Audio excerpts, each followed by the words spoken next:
Welcome to Fear the Walking Dead After Show at thestream.tv. I'm your host, Sue Castillo. And I'm Michael Tiberi. And this week, let's jump right into the characters. Yeah. Tobias, welcome back, buddy.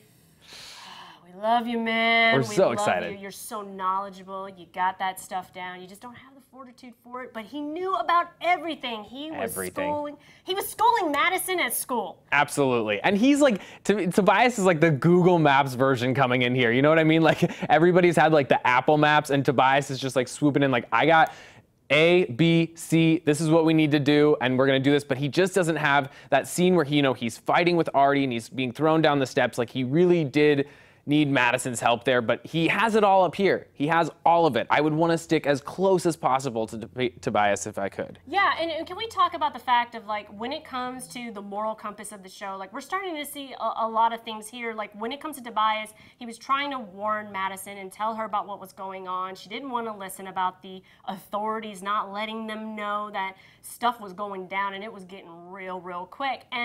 And then even in the moment, hey, it's really smart. He was telling Madison a bunch of stuff that is going to come up later on, at least I feel, when he's talking about the pharmacies are going to get hit up first and the grocers and all this stuff. And then when Artie attacked Madison, like Tobias immediately stepped in, even though he doesn't have the dexterity, the fortitude, the strength.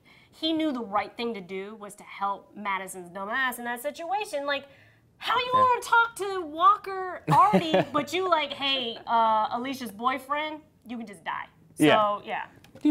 I agree. And also, now let's sing, we've met another character this episode, and we're going to move on from kind of one messed up son to the next messed up son, and that is Chris.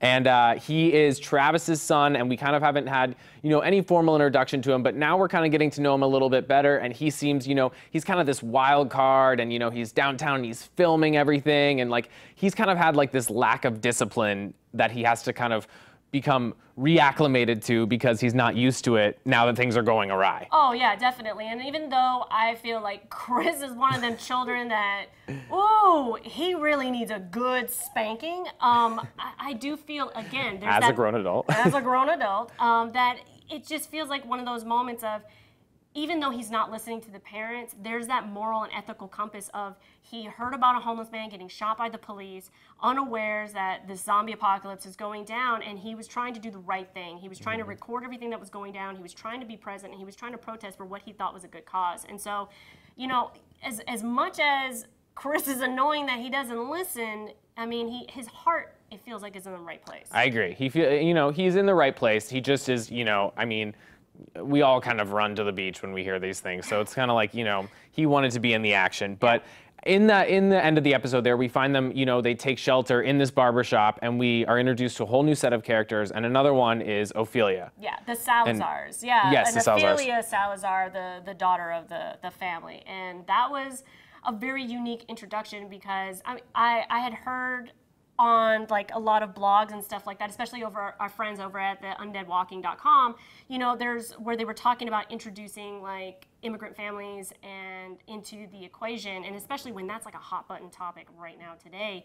And here you have the Salazars who are El Salvadorian, and then the daughter is kind of like taken care of, and you can kind of tell like women run that family because when the mom told the husband to let the people in to seek shelter, and then the daughter kind of piggybacked on that too. It was just kind of like, these women, again, the moral compass, doing the right thing.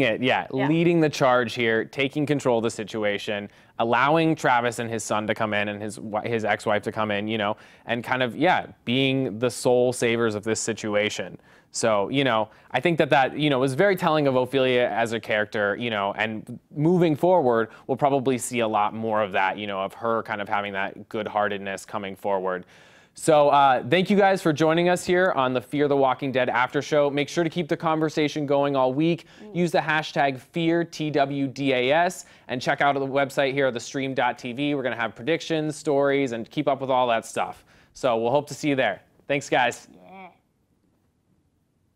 Hey guys, for more of the Fear the Walking Dead After Show, make sure you hit that button. And subscribe to thestream.tv.